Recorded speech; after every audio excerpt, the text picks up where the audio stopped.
Welcome to the Todd and Noah Show, taking the mystery out of electric motors. The mystery.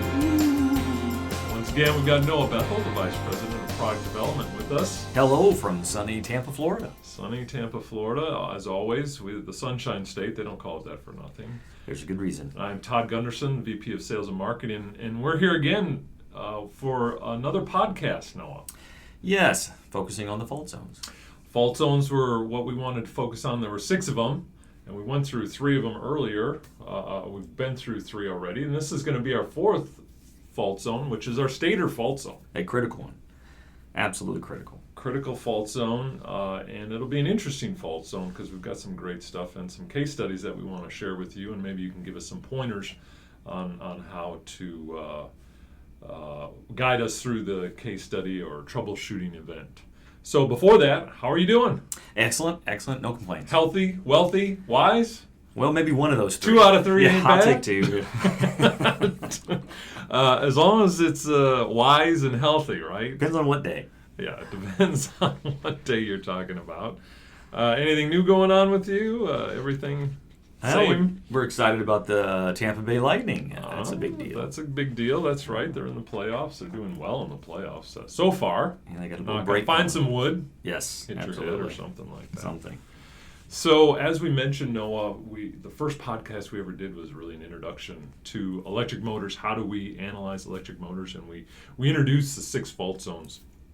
And we've talked about insulation and power circuit and power quality. But now we're getting into the stationary portion of the motor, and it's very critical because once this fails, it's over, correct? It really is, yeah. One of the big goals of as we always talk about in Stator analysis, is identifying conditions conducive, so that you can get rid of them. Get rid of the conditions that are conducive to Stator failure.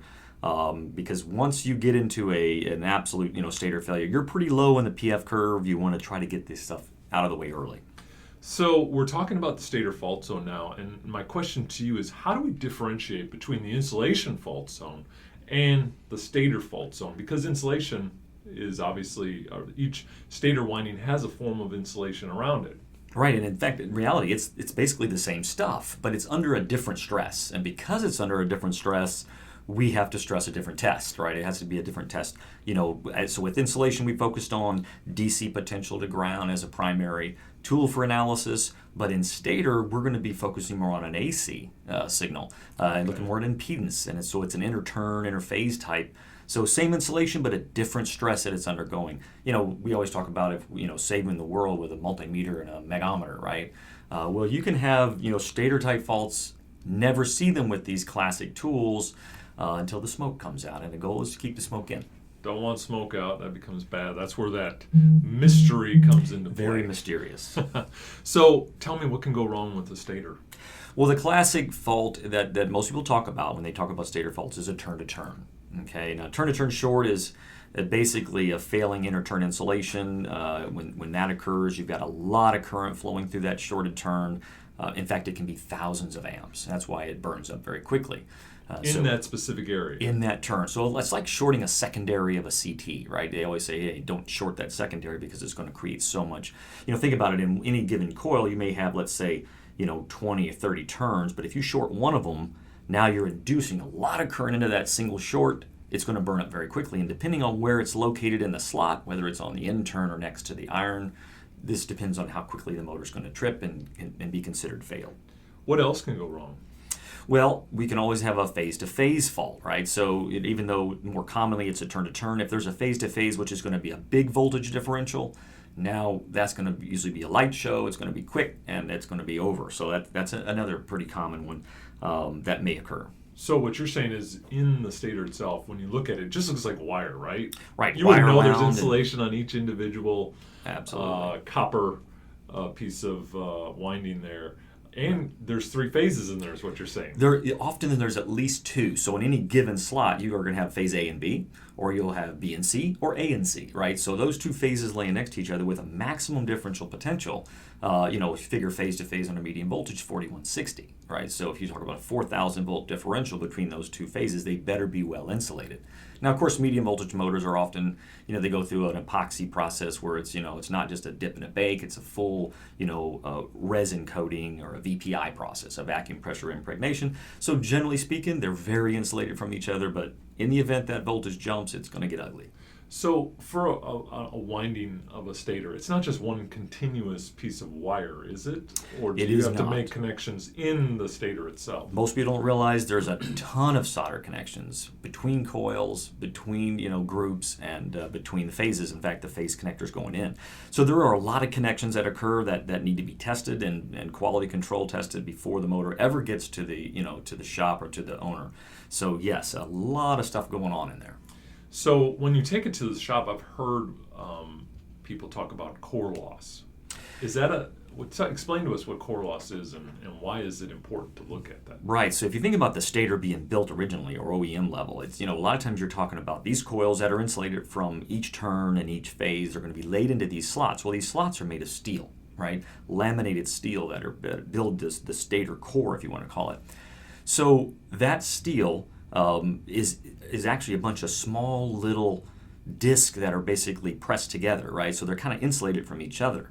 Now, if you don't have good insulation between those small laminations, you end up getting core loss, right? And so losses that will actually create a lot of localized heating, inefficiency in the motor. So what a shop can do, they can actually connect and perform core loss testing to make sure that the core itself is not becoming an inefficient or a big loss in terms of current flowing through the laminations, which is not supposed to happen, right? And nowadays they're so intricate in how they manage the temperature, but some countries, right, you go to the side of the road and you've got a torch, yeah, and they're burnt.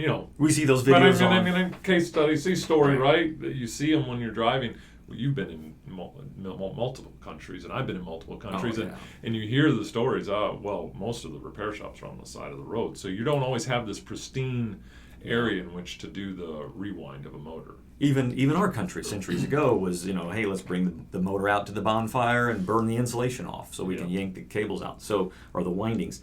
So yeah, things have changed a lot. A 100 horsepower motor today is so much smaller than 100 horsepower was years ago. A lot of that is a smaller amount of iron built into the motor. So we've improved the efficiencies. We've also made motors run hotter as a result of that because there's not as much iron that absorbs the temperature. So absolutely, things have changed. So we talked about how do you wind a stator? Because you have multiple phases in that stator. What are the different types of layering of a stator? So generally speaking, and this differentiates a lot between like low voltage or medium voltage motors, but most of the low voltage motors are going to be what we call, a lot of times they're random wound. So each coil, when they make that coil, is a random wound coil.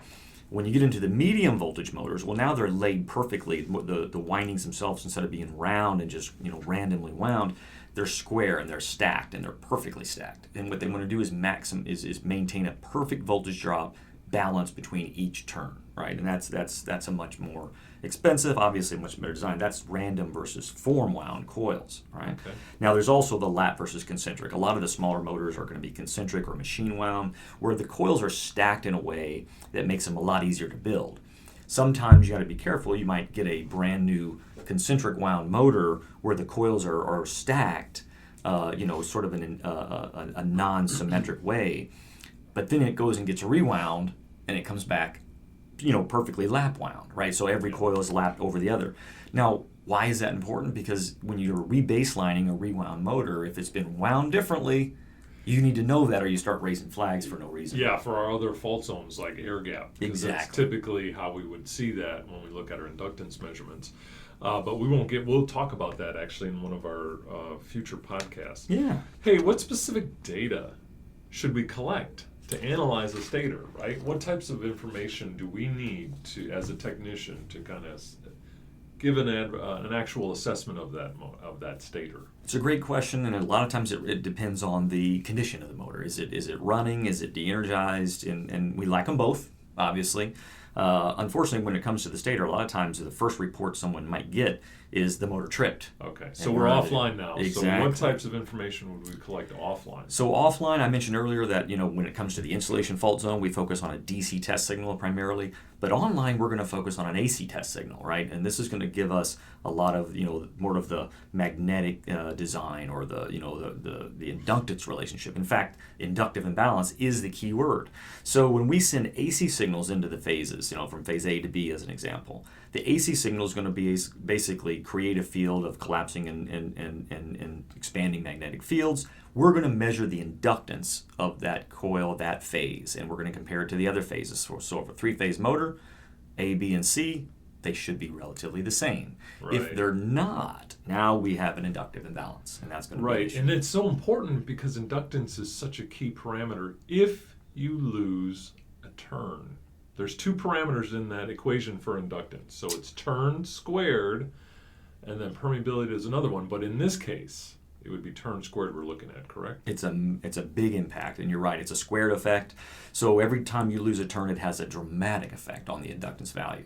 So this is why, and AC is sensitive to that, but DC is not. But not to ignore DC, right? So we do. So you may have a good resistance to ground. Absolutely. And not have to all understand that you have a blown right stator that has shorted turns. It deserves a C story, right? C story. I'm listening to tech support, talk to a customer calling in and said, hey, we've had a motor trip 3 times. And for some reason, it every time we test it, the mega reading or the megometer reading, the resistance to ground reading is okay. And the question we want to ask is, well, what does the motor smell like? Right? Remember, we've got technologies on all board. Our senses. Exactly. You have the ears and the nose and I wouldn't say the taste. You shouldn't be tasting motors, right? But well, if you do, then that's a problem. There's a problem. Probably burning somewhere, and that is not good. It may not be a long-term healthy choice. But with that being said, this motor was burning up. It was burning up turn to turn. There was a lot of heat created, but it never went to ground. And so you got people restarting this motor 3 times, doing additional damage, all because they weren't using the right tools, which is an AC, through the winding inductance measurement. What about resistive imbalance? Should we look at that? We should, because we do like to correlate occasionally. You mentioned earlier there's a lot of connections within the stator winding. There are times where a turn burning or some type of stator-related fault does create a high resistance connection, even small. And so if we can see correlation between the resistance of a coil or a phase and the inductance, then it helps us to solidify and make that decision. And some of these motors are very large, so the resistance measurements are very small. So you need a highly precision instrument to get to the levels where you would be able to see those differences. Absolutely. When you're dealing with sometimes micro ohm range, type readings, if you're not dealing with precision, you're not going to see it. So, it's not unusual, like you mentioned, for a medium voltage motor. We're talking like 0.1% resistive imbalance. But as soon as something starts going wrong and it goes from like a 0.01 to a 0.1 or a 0.5, that seems like a small number, but it's that comparison to the baseline that makes such a big deal. Yeah, so if you're looking at something visually 0.000312 versus 0.0000362, you would say, that's not such a big difference. Right. But when you mathematically look at that, it could be a huge change Absolutely. in resistive imbalance. So resistance to ground, that's obviously sometimes. Well, like we mentioned, in the event that the failure has expanded to a nearby core, like say the stator core, or close to any type of metal on the frame, then you have a potential for a ground. And a lot of times, like I said, what we want to try to do is get ahead of it. If you've got a motor that is indicating contamination, well, what does contamination do? It creates heat. Right, it keeps heat in the motor rather than allowing it to expand. What's the number one killer of a motor? You've heard in previous podcasts is heat. Heat. So if you can measure the resistance to ground, identify conditions that are conducive to a fault. Same with resistive imbalance. If you have a high resistance connection, that's another heat creator. If you're you're adding excessive heat to the stator, you are going to shorten the life. So we have what's called a rotor influence check test, which is kind of taking a measurement of inductance as you rotate the shaft. Can you explain what's going on there? What are we looking for with that? Absolutely. So this is a test that we kind of put it on the market, right? It was basically a way of visually seeing what the field, the residual field on the rotor what it looks like. All right, and it's a powerful tool. It takes a little bit, because you're turning the rotor and remeasuring inductance, but that rotor influence check, again, if you've got a 4-pole motor, you expect to see a relatively, balanced variation. In phase A, B, and C on the stator, which we're measuring inductance on, should be affected equally by the changes on the rotor. So as I rotate that rotor, let's say I've got a specific magnetic field coming from that rotor, as I pass A and B and C, it should be the same. Yeah. But what and if we one say of the phases, rotor influence check, but we're actually looking at the stator and Right. the rotor because inductance is such a key parameter. So turn squared and permeability are the two factors that affect that rotor influence some check. of our customers call it a transformer effect because it's like the stator is the primary, rotor is the secondary, and they have such an effect on each other that reflected impedance coming from the rotor has a big effect on the stator. But if the three phases are equally designed and built and there's no turn faults, then we expect that to be consistent. But if one of those phases acts up and acts Right. differently, then we start to see separation and we lean towards a stator anomaly. And they actually have a very defined signature for stator faults and rotor. They're really unique in how they display Absolutely. on a graph. So what about online? Well, let's say the motor's running. How would we assess So this is what's going ideal, on? right? If someone's doing the routes, taking the tests, they should be collecting data while the motor's running. And while the motor's running, it's interesting because it's the same effect to be true if you're losing turns, like I said, a turn and turn short, which we don't want to see, right? But if that is the case, it is going to affect your current and a different calculation we call impedance imbalance, right? Where offline it's inductance, online it's impedance. But it's a phase angle relationship, of the voltage and current that we're looking at. And if one of the three phases is showing a very different relationship of voltage and current, then we're able to flag it and say, hey, we've got a stator anomaly here. So interesting, because a lot of people say, yeah, well, that once you get a stator fault, the motor's going to trip almost instantaneously, right, because of all the heat buildup. But there are some situations where we've seen stators run. It's not often. No. It's not often. But what we always say is, by the time it goes to a stator fault, it's too late because we have these other fault zones, these 5 other fault zones that are designed to protect us from getting to this end game. And that's what a stator fault zone is. It is an end game. It has to go to the shop. It has to get rewound if it goes to ground. Absolutely. So, what types of acceptance testing would you recommend? Let's say it's gone to the shop and it was rewound. What would you expect to see happen to that motor before it comes on site again? So a shop does have a significant advantage as far as, they can take the motor apart, they can do stator only, they can do a variety of things, as far as looking at quality control or the quality assurance type testing. Specifically, some of the high voltage stuff comes to mind, like a surge test or a high pot test. These are ideal, right? Because again, it's sort of like if you're going to do a stress test, let's do it at the hospital, rather than at the basketball court with our kids, right? So that's certainly, you're going to be doing the transient type surge, you're going to be doing the high potential testing, and these are, again, a lot of OEM guided recommended tests that we always recommend doing. Now, from the lower voltage perspective, more of the current controlled, even from an MCE, like one of the test equipments that we manufacture, we're expecting a standard test, which is going to do resistance to ground measurements consistent with the IEEE, all the guidelines that come into play, but get that baseline because baseline is so important. And all too often we're in tech support and we hear, that they're troubleshooting a motor with one piece of data after the motor started acting up. We could really use a baseline. Yes. So resistance ground, rotor influence check is good, surge testing is good Absolutely. in the shop, obviously, because that's where it's a very stressful test, so you want to make sure you're doing that in the shop. Online, what would we do there? One of my favorite tests of all time, I try to say it over and over, is the inrush startup test. Yeah, I It heard you is this morning when we were getting our coffee. You were Well, talking it's- to the lady giving us coffee, and you're telling her all about the inrush test, and I think all she wanted to do was pour us coffee.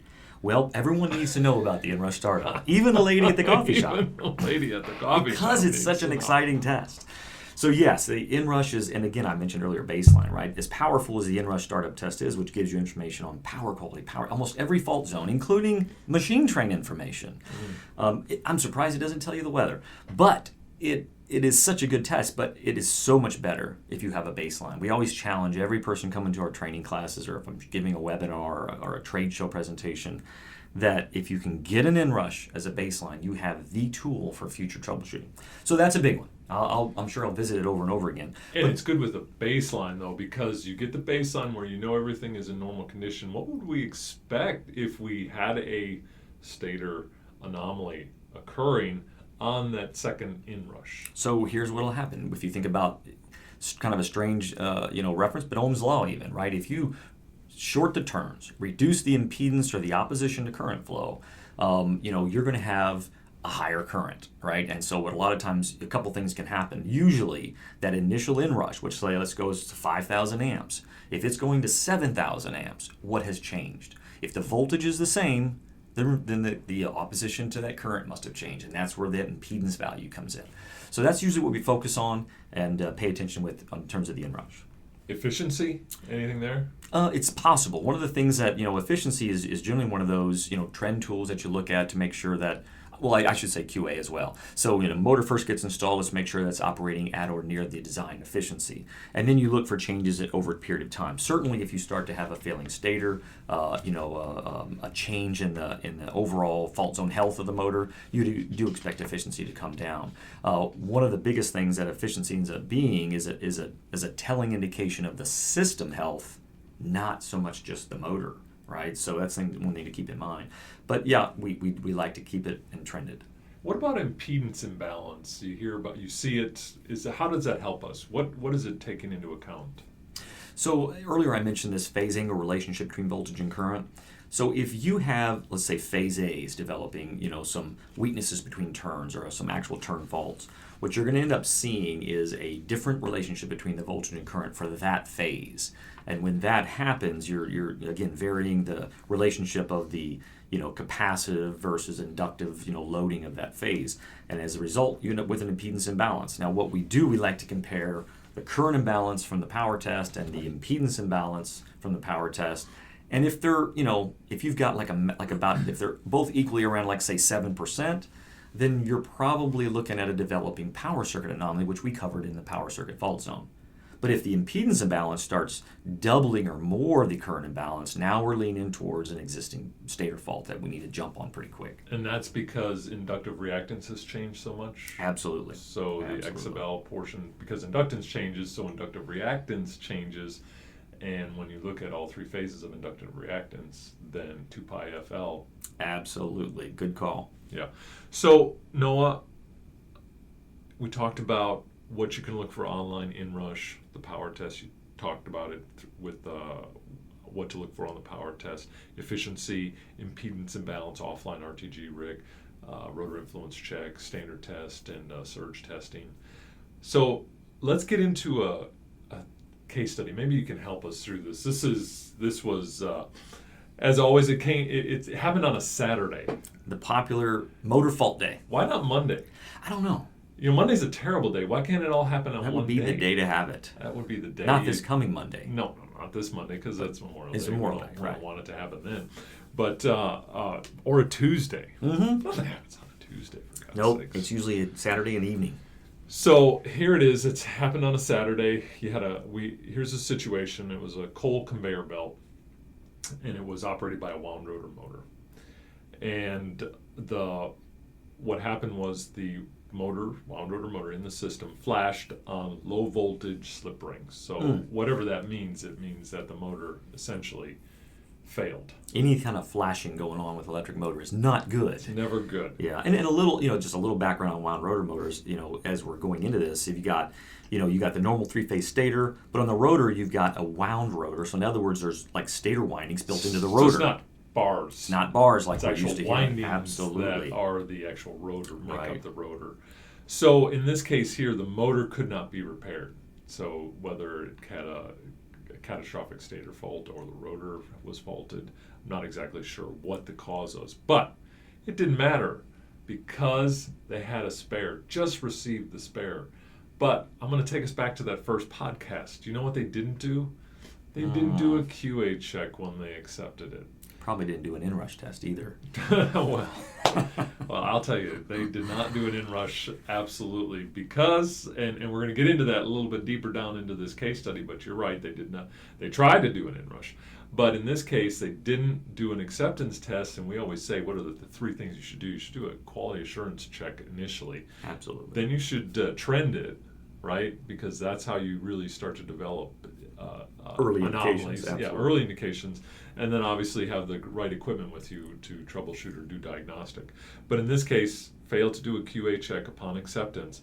And so when they installed this motor, now this motor requires a crane to move things around. You have to shut things down, and if it's not there, you're not producing coal.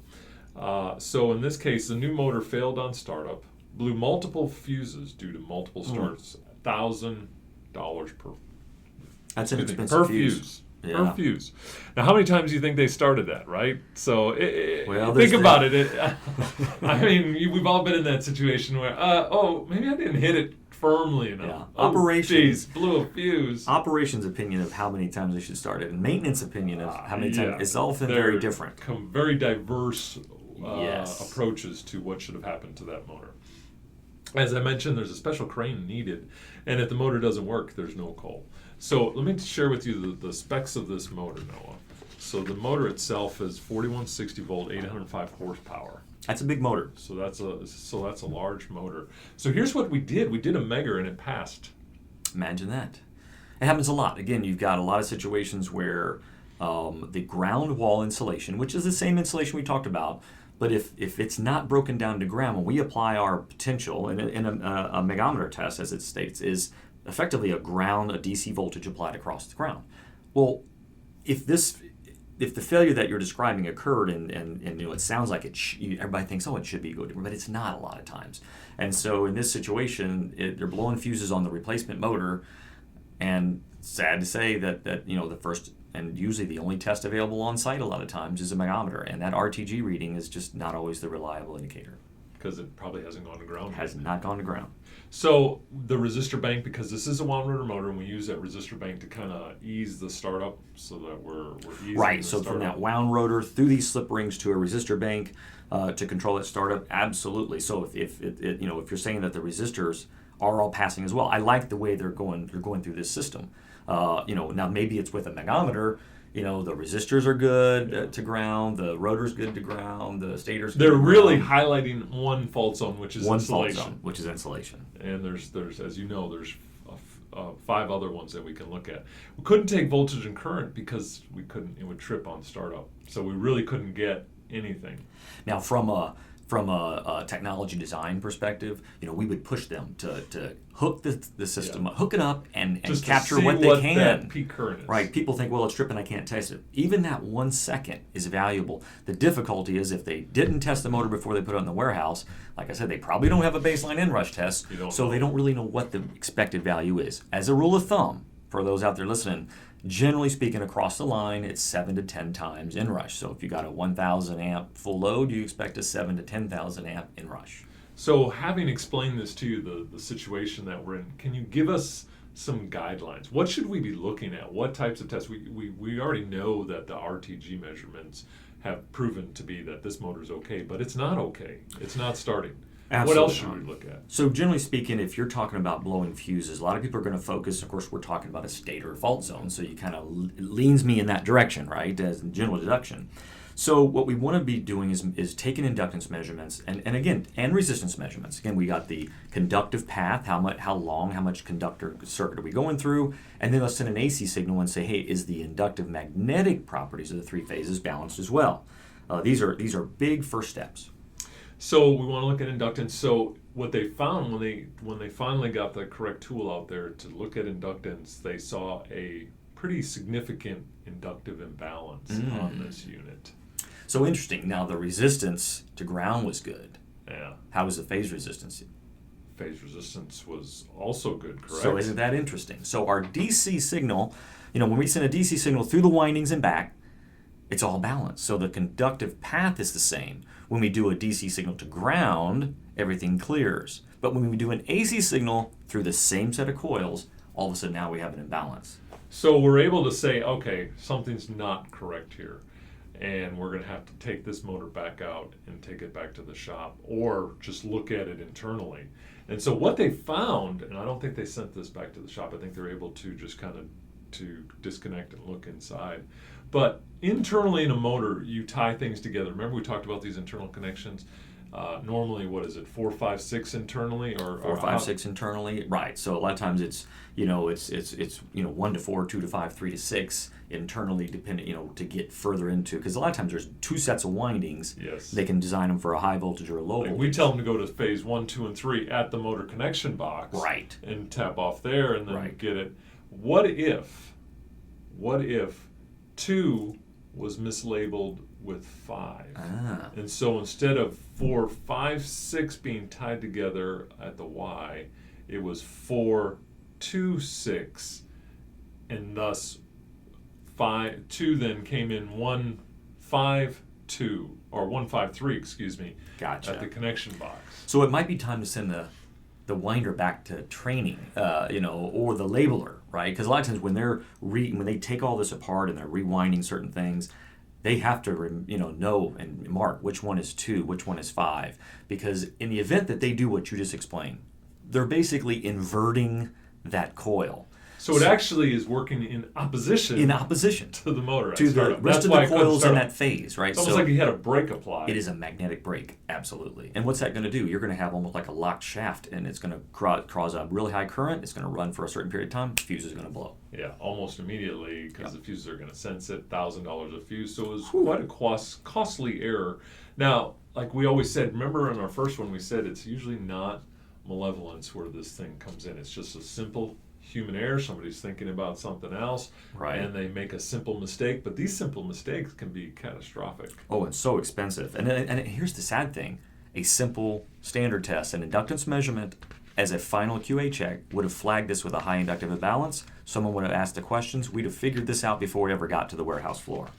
And so they were able to make that quick fix and then put the actual motor back in, because there was really nothing wrong with the winding. Absolutely. There was nothing wrong with the winding. The fuse saved the total failure of the motor, we hope, right? We hope that the fuses prevented it from being a complete failure. So right, and you would recommend doing an MCE test. Once everything is back, do a standard test or something like that. Do a full assessment. Do a full assessment of it, absolutely. So Noah, we appreciate you coming in and coming over that case study with us, plus all of the other stuff with our Stator fault zone. We talked about all the offline testing we can do, all the online testing, the parameters that we should be looking for. We appreciate your input into today's podcast. Always my pleasure. And as always, we hope that you take just a little bit of information that you learned today to make a better tomorrow for you. And coming up, we're going to have our next podcast is going to be on rotor. But remember, just a little bit of information today to make you a better tomorrow. And we hope that you get that out of these podcasts. From here, we thank you. And until next time, you guys stay safe. Thank you for joining us for this episode of the Todd and Noah Show. We'll be back for another episode very soon. In between, we hope to see you in the Mobius Connect online community, where you can network, learn, and share with Todd and Noah and other industry professionals at mobiusconnect.com, and we will see you there soon.